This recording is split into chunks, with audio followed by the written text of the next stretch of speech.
Nama saya Cindy Pupayo Saburu Ginting dengan NPM 231511000098.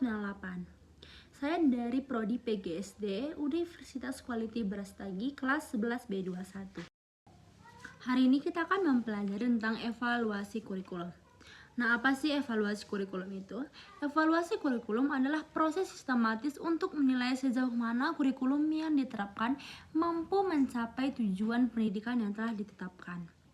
Evaluasi ini mencakup analisis terhadap relevansi tujuan, kesesuaian isi, efektivitas strategi pembelajaran, kualitas pelaksanaan, hingga dampak hasil belajar siswa.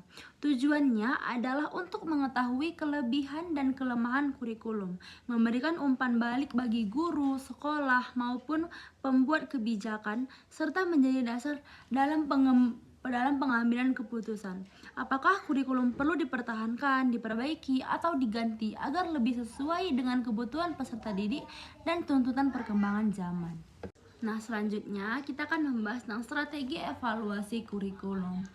Strategi evaluasi kurikulum ini terbagi menjadi 6, yaitu yang pertama adalah evaluasi berdasarkan tujuan atau goal oriented evaluation, yaitu model evaluasi yang dikembangkan oleh Rothleyer. Evaluasi ini menekankan kesesuaian antara tujuan pembelajaran yang sudah dirumuskan dengan hasil yang dicapai peserta didik.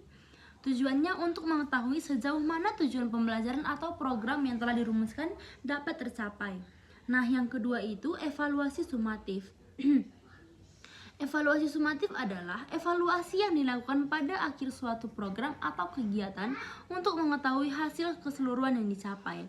Tujuannya itu untuk menilai keberhasilan dan efektivitas program atau kegiatan setelah selesai dilaksanakan. Yang ketiga adalah evaluasi berdasarkan kompetensi, yaitu evaluasi yang berorientasi pada pencapaian kompetensi peserta didik, baik itu pengetahuan, keterampilan, maupun sikap sesuai standar kompetensi yang ditetapkan dalam kurikulum.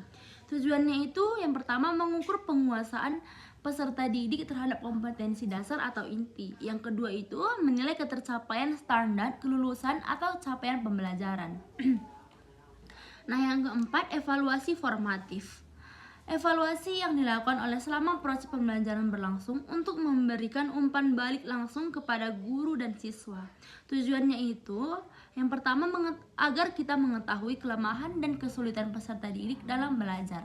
Yang kedua, memberi kesempatan bagi guru untuk memperbaiki proses pembelajaran. Yang ketiga, membantu siswa meningkatkan pemahaman sebelum dilakukan evaluasi.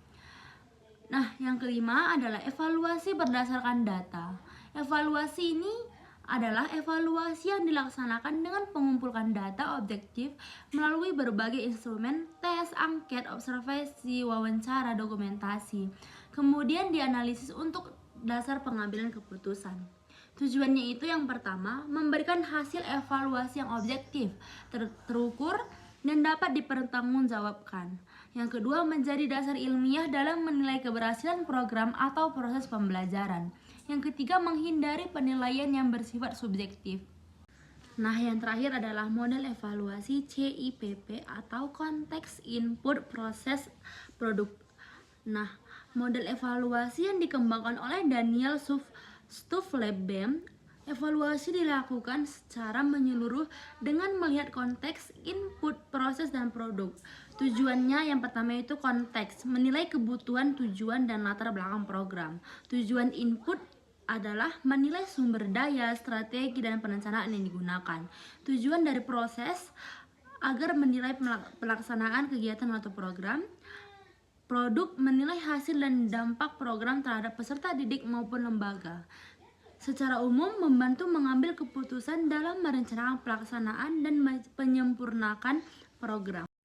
Nah, kesimpulan yang dapat kita ambil dari pelajaran hari ini adalah secara keseluruhan, evaluasi pendidikan berfungsi menilai ketercapaian, tujuan, kompetensi, dan efektivitas program melalui berbagai pendekatan baik formatif, sumatif, berbasis tujuan, kompetensi data, maupun model CIPP.